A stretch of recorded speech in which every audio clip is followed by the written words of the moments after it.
Hello and welcome back to the lab. Today on the bench we have the second of the two meters that I was asked to take a look at. This is the DM501A, not to be confused with the 502As that I have in the lab. It is the reverse of the 502A. So the buttons are actually on the other side, so the whole switch panel flipped between the two. But from just peeking in the sides, looks like we're going to be in much more familiar territory. The construction, I haven't taken the side panels off yet, but the construction seems very similar to the 502As. So it'll probably need the usual servicing.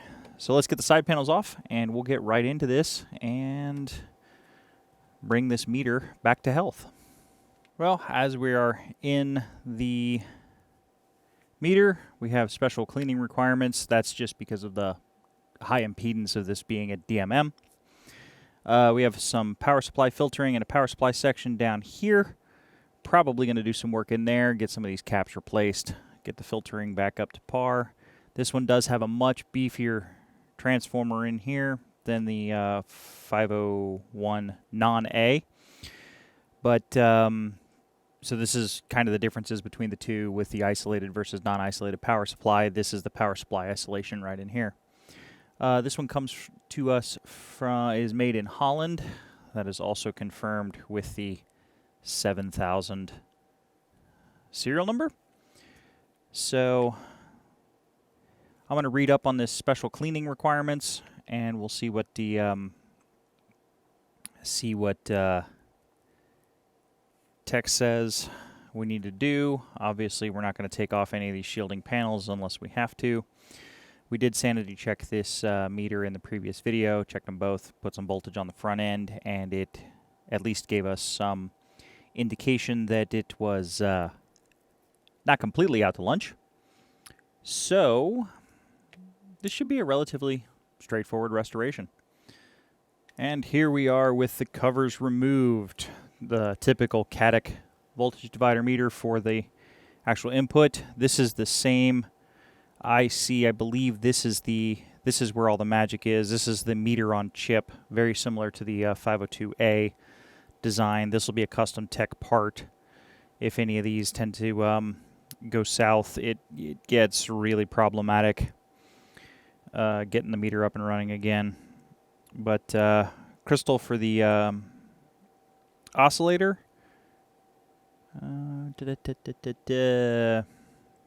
That's another cap we may want to replace.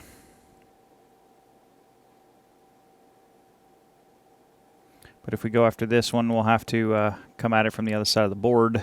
But the next stop will be the service managers. These are tuning capacitors for the AC ranges. Everything is good there. These are going to be some adjustment pots. I even think they're labeled. Yeah, dB gain, 2AC, high current ohms, low current ohms. So these are the DC adjustments up here. Ohms adjustments are here. We have some AC stuff here. And then we have a couple more AC ranges here. This looks like 200 volts AC, 20 volts AC, 1000 volts AC, 500 volts AC, and then we have 200 VDC and 20 VDC. So we have DC and AC, which doesn't shock me at all because of the CADIC resistor. Typical layout. These are some Tektronix switches that I'm going to have to clean and service because these don't age well, but they're in everything, so pretty much anything from Tech needs those cleaned. But all in all, not bad at all. So next stop, we'll look at this special cleaning requirements. Okay, we've gotten everything cleaned up, and the fact that the unit is upside down is actually on purpose because these three capacitors, which are glass adjustable, I don't know if you can see them down there. These are glass adjustable tuning capacitors, if you have to flush this unit out, that's the special cleaning considerations. If liquid gets in here, it'll permanently degrade the capacitors, and you can't do that. So we did not hit this with a whole bunch of water, nothing like that. It did recommend cleaning with IPA, so that's normal for one of these.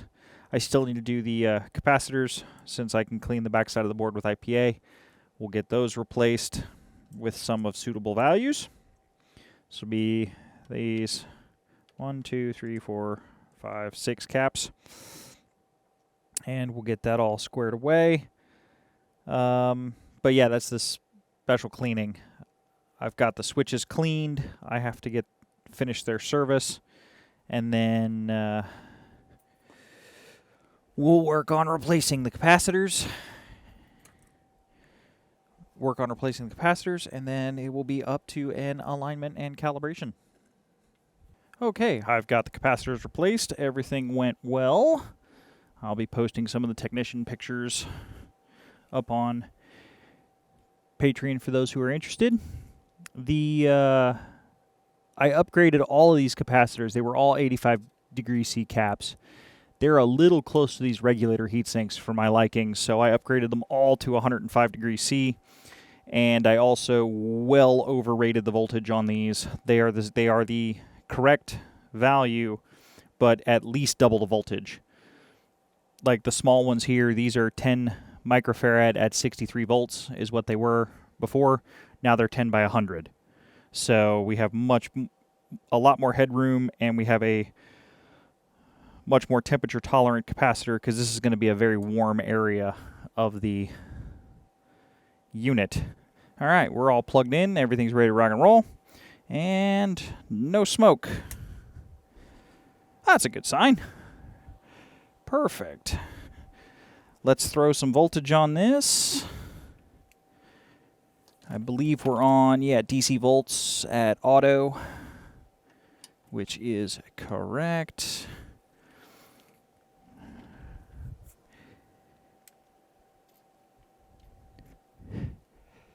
Just for grins, let's put about 50 volts into the front end. And we're on the wrong input.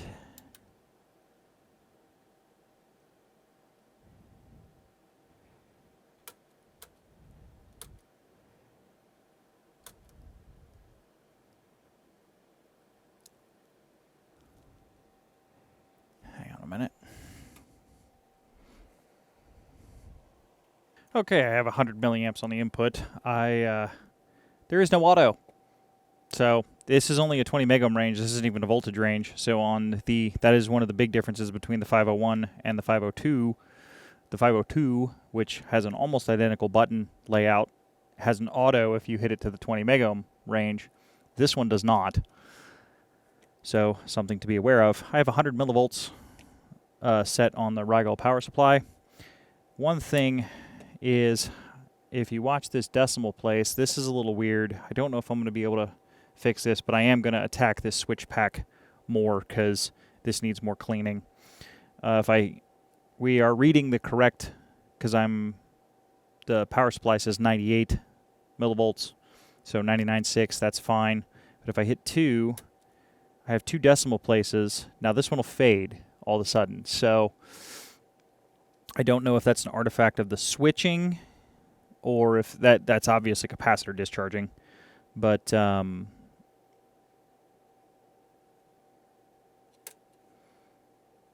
all my ranges are there, and everything's working, at least on the low end. So we're going to clean up some switches some more. I'm going to exercise the switch bank, and yeah, this one just needs a little bit more cleaning before we attack it and align it. I've had the meter burning in for a while, and some of the weird display artifacts that were happening were actually caused by the digit selector chip, which is U1702, which is actually a pair of Darlington power transistors. well, not a pair. It's six. I think it's six inputs of them. But it's what selects the digits as they're multiplexed. So obviously the camera's not picking it up. But U1701. Sorry, not 1702. It's the one right after the A to D converter. I'll print out a schematic and talk about that here in a minute. But if you take a look at the decimal place, if I increase the range, it now switches exactly, and this doesn't fade out anymore. So a little bit more cleaning on the switches, and reseating that digit selector IC solved that problem. Now, reseating it probably cleaned the pins off on the IC. This unit does not have the TI sockets, so those edge-grabbing sockets that I've talked about in a couple of videos, we're not dealing with those on here, so do not think it was a socket problem on this unit. Okay, it is always good to look at some schematics. So, we have the actual digit driver down here.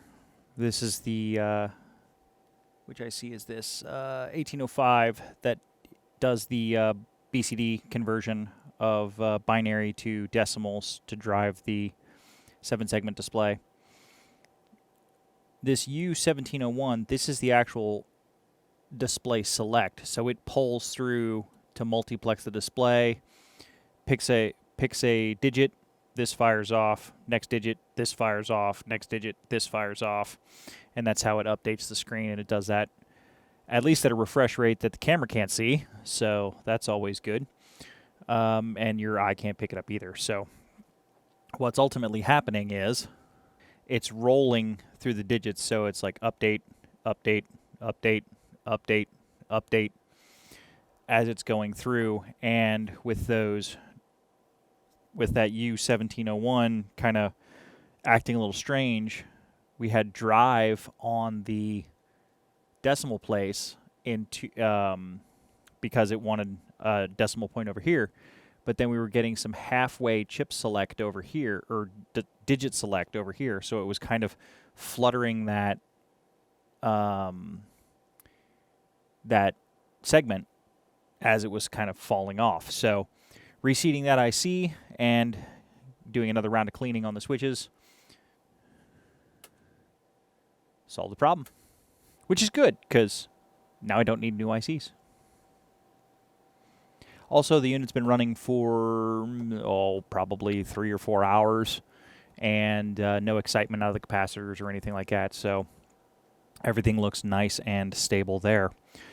I'm going to let this run for the rest of the night, at least while I'm in the lab, and if there's nothing eventful happens, we'll get into an alignment and a calibration. Well, I almost made a huge calibration mistake.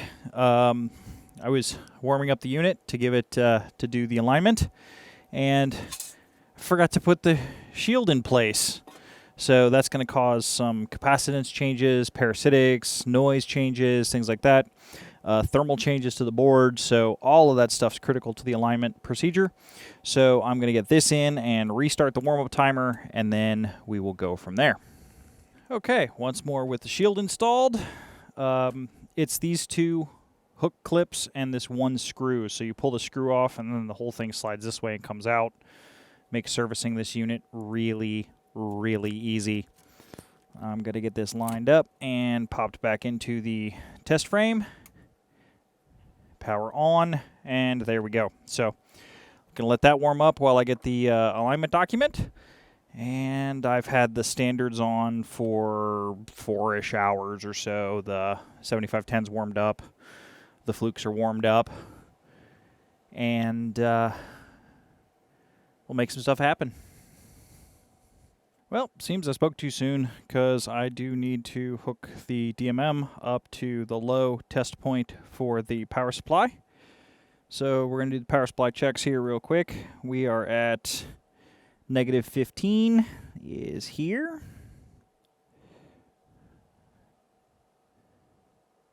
I'm sorry, -12 is here. That's 12.0. That's good. 5 volts. is here. 489.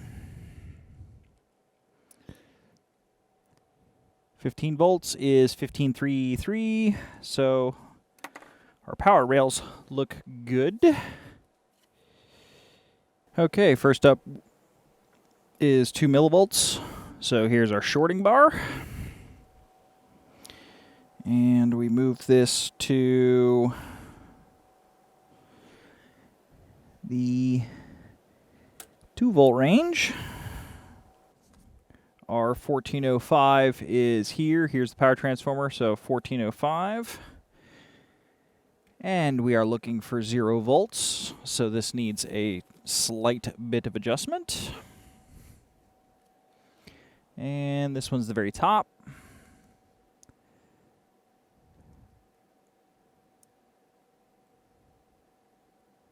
There's our 0.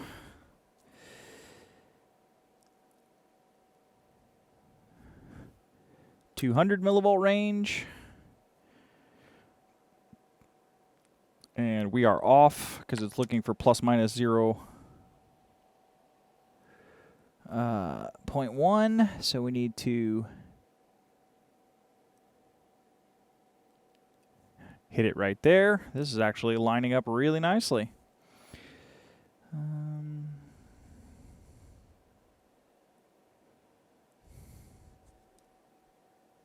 Okay, and the note in the service procedure is the 2 volt range interacts with the 200 millivolt range, but not the other way around.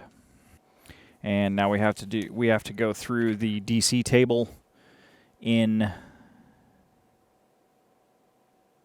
the range adjustments, and we will go from there. All right. Tolerance is 03 to 97. 1.9001, so that one's good. We want to check 200 millivolts now.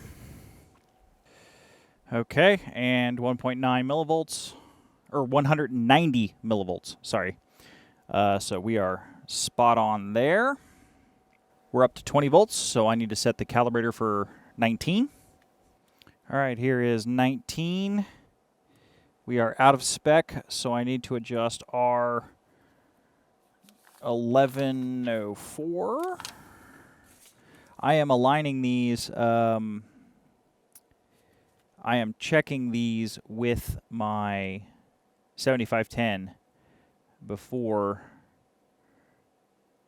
I hook them up to the meter. So essentially what we're doing is we're using the 7510 as a transfer standard. We're transferring the 7510's accuracy to this 501 via the DC and AC standards, which I'm using to dial in on the 7510. Next up is a 200 range. Okay, this is starting to get into some spicy voltages because I have to do this for the 200 volt range and the 1000 volt range. So what I'm going to need to do is, and actually I do need to set 1000 volts. So I'm not going to be moving this with the voltage applied anymore, so I'm going to have to break the connection, hook it up to the DMM7510, adjust it, turn off the calibrator, move it to the meter, turn on the calibrator, and bounce back and forth. I do not want to be grabbing these connections with 200 volts plus, let alone 1000 volts applied, so this one's about to get a bit spicy. Okay, here's 190 volts. We are within specification, but pretty high, so what we'll do is we'll just tweak this back down to 190 because I have measured the appropriate number of zeros. And I also want to be really careful because I have to get this tuning tool near that catic resistor that's in here. And the input voltage is on that catic resistor. So when I'm doing the 1000 volts, set to 1000 volts, it's I'm working near where there's 1000 volts applied. Now it is current limited based on the voltage calibrator, but I do not want to come across this, like at all. So we're going to move this down to 1000 volts, pop this up in here, and as an extra bit of safety while I make sure we're on the right range, and I turn this meter on. I have the current set way low on the 1000 volt range. So here we go. I'm going to back that down just a little bit. But we are working on the spicy stuff today. Whew. And my hand is well clear of anything on that resistor. I've got about 6 inches of plastic between me and that catex. So, all right, turn off the standard. Now, I'm only turning the standard into standby. I'm not actually turning off the standard because I don't want to lose the warm-up. So there's a standby function which just disables the output but leaves the reference lined up, and that's what I'm using. I've moved down to the AC standard, and I forgot to turn a piece of gear on, so I have to let that warm up a bit. We're going to do the same trick we did with the other meter, and we need to do some AC. Okay, so we are into AC. So while I do the initial adjustments for the AC, we're going to let the DG4162 warm up, because I'm going to use the output of the 4162 to drive the phase lock on the 5200, and I will also let the counter warm up just to monitor the frequency coming out of the 5200A. Okay, here's our 100 millivolts AC signal, and we are on 100 millivolts, so that is very good. Let's check 2 volts. Actually, oh no, I should be doing this on the 2 volt range, which is correct. But now I need to do 1.9, so our low AC calibration is correct. Now I need to do 1.9 VAC at 10 kilohertz and check it again. All right, here's our 1.9 volts. Very cool. We are needed an adjustment, but in good shape. Just at the top end of the range, so we'll bring it down. 1537 on that one, which is right here.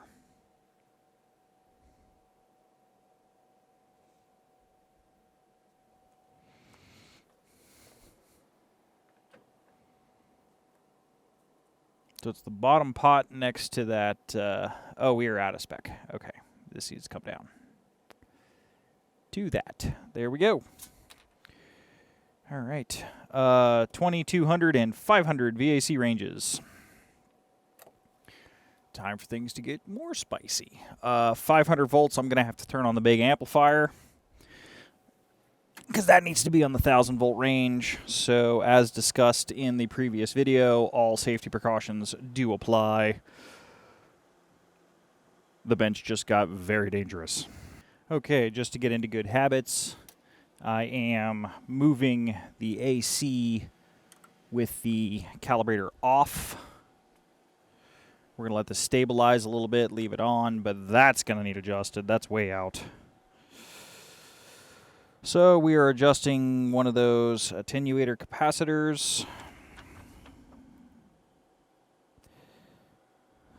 on the attenuator board C1114.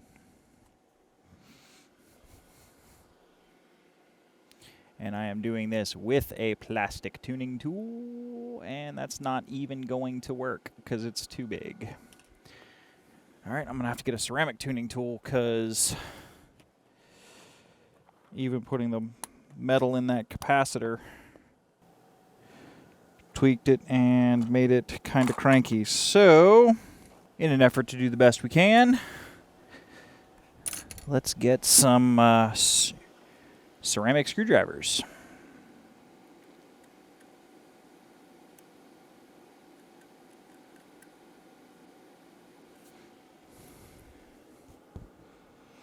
Yeah, these are flatheads.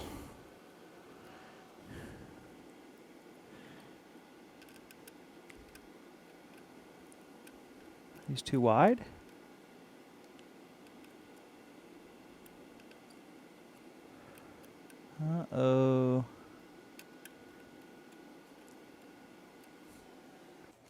I was hoping not to have to use the really good tuning tools because I don't know how stiff these are going to be. However,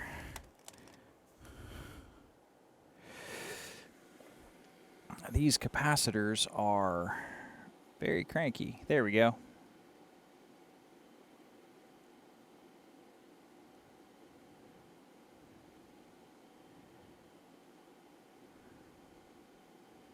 There's a nice amount of adjustment range on that. I really like that. That's nice. We're going to drop this by 0.4.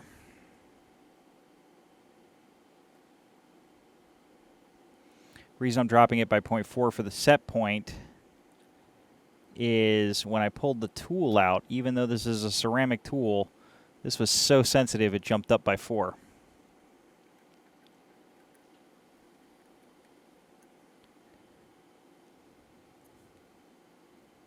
There you go. I will take that. Next up is the 200 volt AC range, which I probably need to do at 190. Yes, I do. Turn off the standard and move this back up to the 7510. Okay, and just for safety's sake, while we move it, we kick this over to standby, which takes this out of operate mode because this is in remote, and this is now in standby, so this is safe. So the connectors are safe to touch, and we will just move this down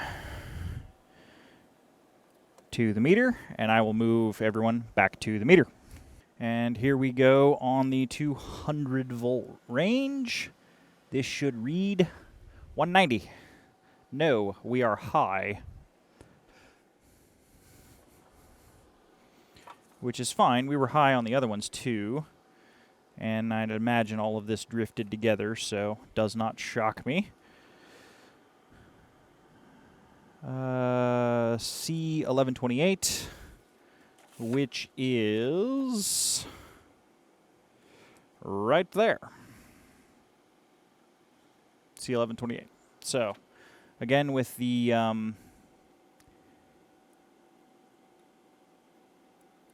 ceramic tool.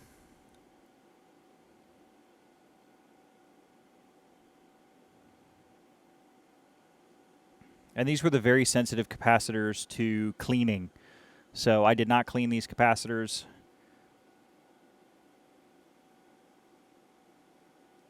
We're going to go a little bit low, and it didn't like that, so we're going to come up a bit.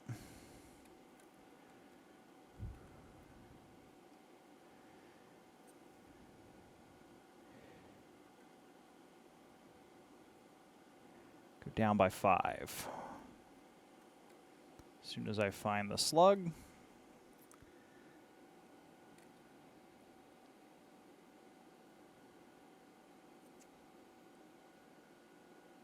I will take that. Next stop, 500 volts. We're going to make this even more spicy. And absolutely we are turning this off before moving this, because I am not messing with 500 VAC. Actually, this is the very definition of messing with 500 VAC. Oh well.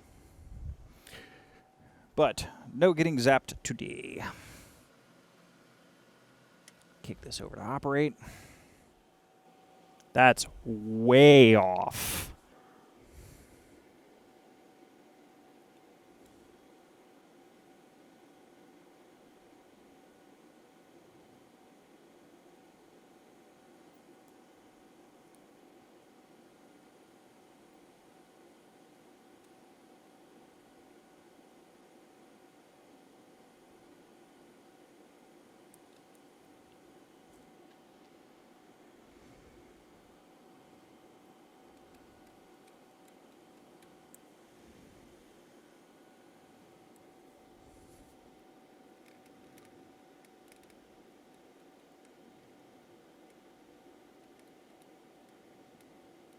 All right, that's bottomed out.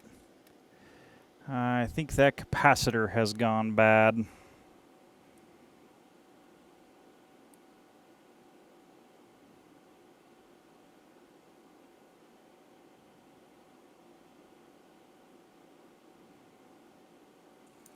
That is unfortunate. I think there's a disc cap hooked up to that one.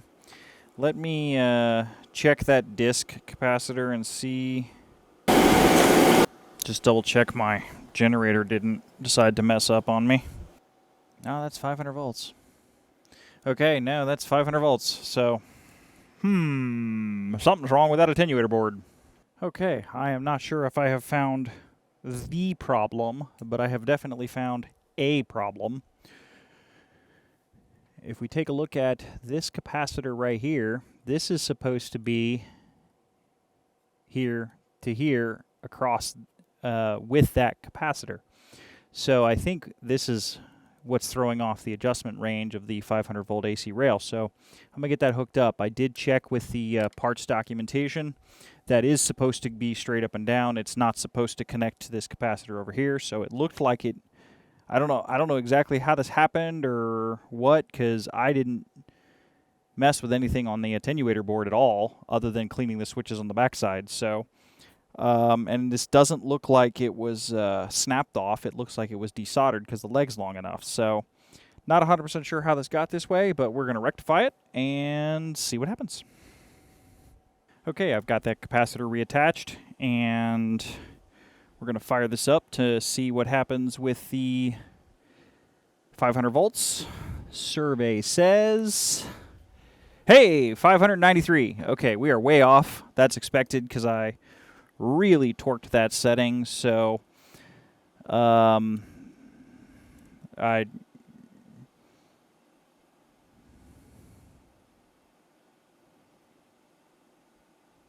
got to come way down.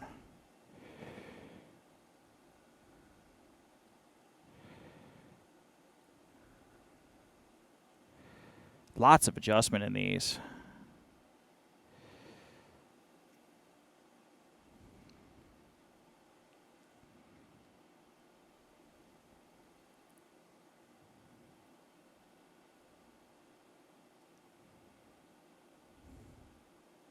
There we go, 500 volts.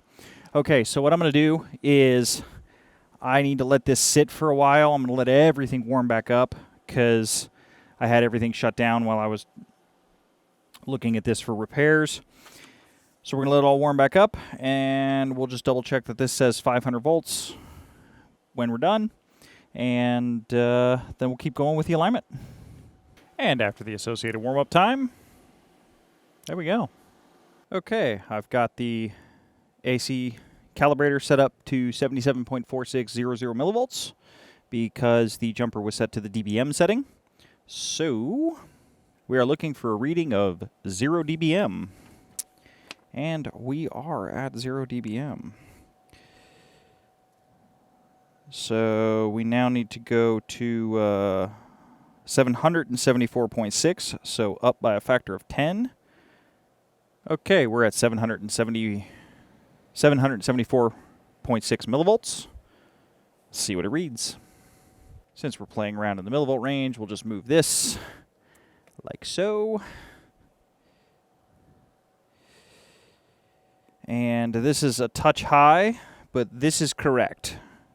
So I need to bring our 1528 down just a bit. So 1528 is actually this resistor right here. This is the first setting, and that's the dB gain. So we come in, and we are at the second one up near the capacitor, and I just want to tune that dot 1 out. So right there. Okay, we're into ohms measurement, and it wants a 19K resistor. I don't have a 19K resistor, at least that's accurate enough. So we're going to run with an 18K. But I'm going to verify with the 7510 what the 18K is. But we are going to set the 20K ohm, or the 20K range with an 18K resistor. That won't be a problem. To set up the meter, we need to go to, nothing's plugged in, so we're not going to overload anything. We need to be on ohms. And I think, is it high or low range first? Wants to do low range first. So with that in, all other push buttons should be out, which they are. And we're looking for a resistance of 18.011. And I'm using the same meter leads.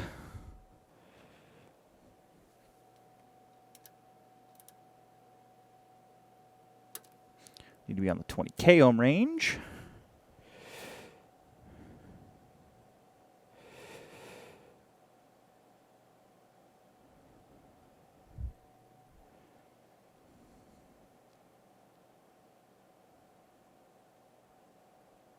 I'm going to clean up that potentiometer real quick. It's a little dirty. I'm going to try cleaning this switch over here. I think we have a problem with it. So let me clean that up and we'll be back. Well, we're at 1801 now.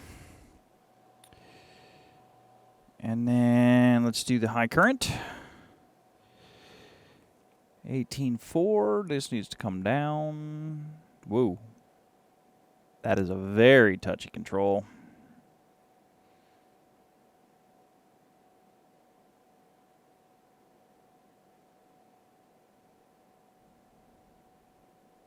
Yeah, there we go. Okay, 18.1. Nah, you're going the wrong way. And there we go, 1801. Okay, last night when I was doing this measurement, or this adjustment, it was way too warm in here. We're seeing temperatures outside down in the teens, so I had a fire going, and it was very, very warm. So this got thrown off. So we are on ohms low. And I'm also doing this with the side shield on.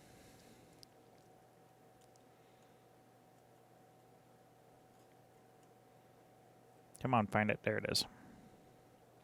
And I'm looking for 17.969. Nope, we're going to have to do high first.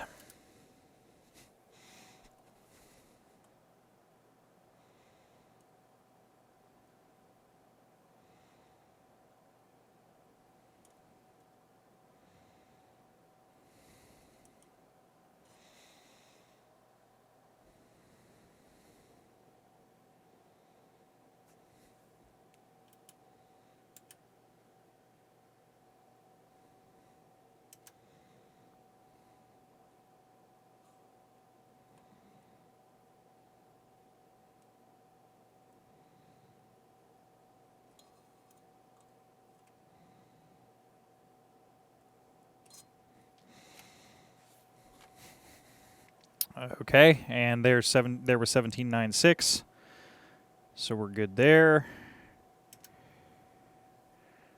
And let's do high.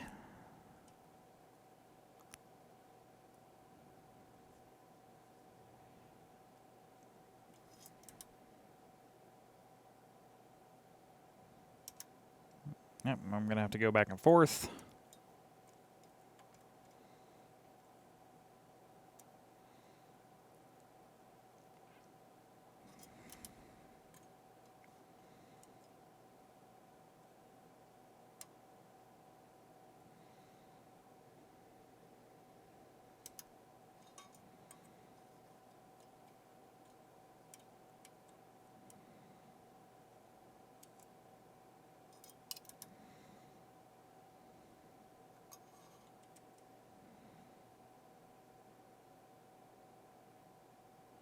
Yep, we have a problem in the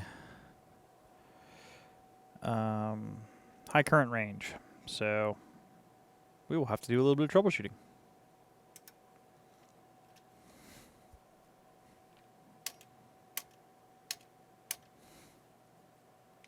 Well, we tested the op amp with a new one, and I still had the jumping up and down on the resistance reading on both ranges, which is here.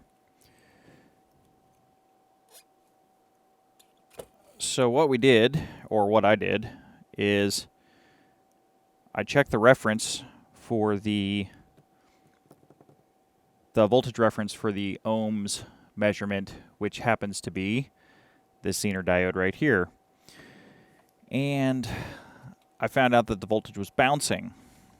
So now the question is, given the way the feedback circuit's set up, is the VR or is the Zener diode the fault, or do I have something else going haywire in the circuit? Let me show you what I found on the 577. Okay, I have the Zener connected to the 577 correctly, and we're looking at a negative voltage. This is a 6.2 Zener, and I have 1 volt per division, and we're looking at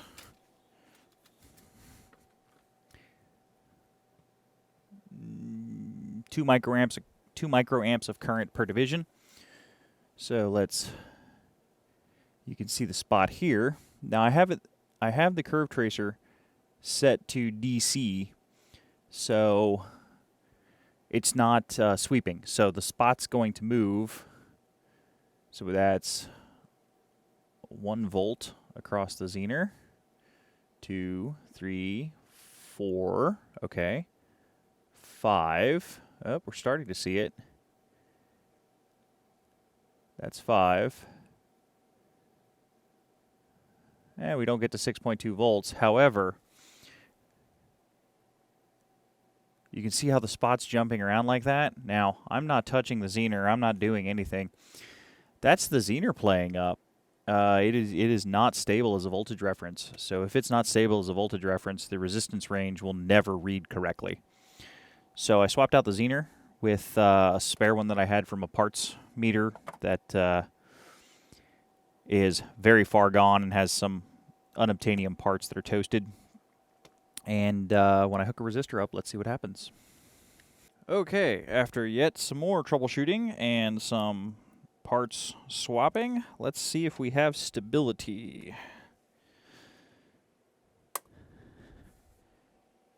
I'll take that. Okay, that's nice and stable. Let's pull out a schematic, and I will walk everybody through the thought process and how we got from point A to point B, because this one was actually a little bit more complicated than I expected. However, we should be able to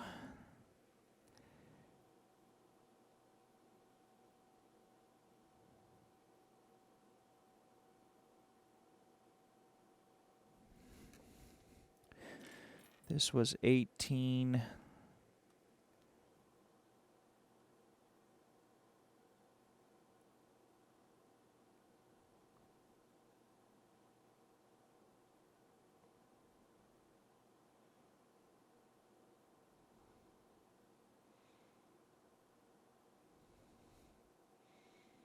It's about as close as I'm going to be able to get it, because it was 18011 on my 6500. So we'll do this the same thing.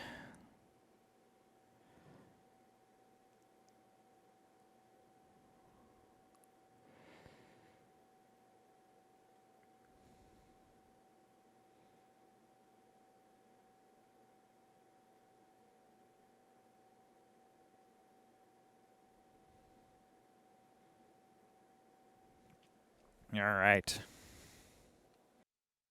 Okay, zooming in on the area of interest of the schematic, the ohms range on this meter is pretty much driven right here. We have a current source, which is driving the input. Actually, I'm sorry, this is the actual voltage going out to the input to drive the resistor. We have a current source for adjusting that with an op-amp that drives the gate of this FET. Initially, because the voltage at the resistor itself was bouncing up and down and was unstable, I thought this FET may have gone bad or the op-amp may have gone bad. So I checked the op-amp. The op-amp turned out to be okay, so that one was a miscall on my part. Now, what was a little weird was this potentiometer, in hindsight being 2020, this potentiometer was topped out and I could not get enough current to drive the resistor to the appropriate value. The low side would get there, but only if the high side was maxed out, and the high side wouldn't be in spec. So I thought maybe this current source was bad, but this Q1415, it's a dual JFET part, and I was really hoping this one wasn't going to be bad, because I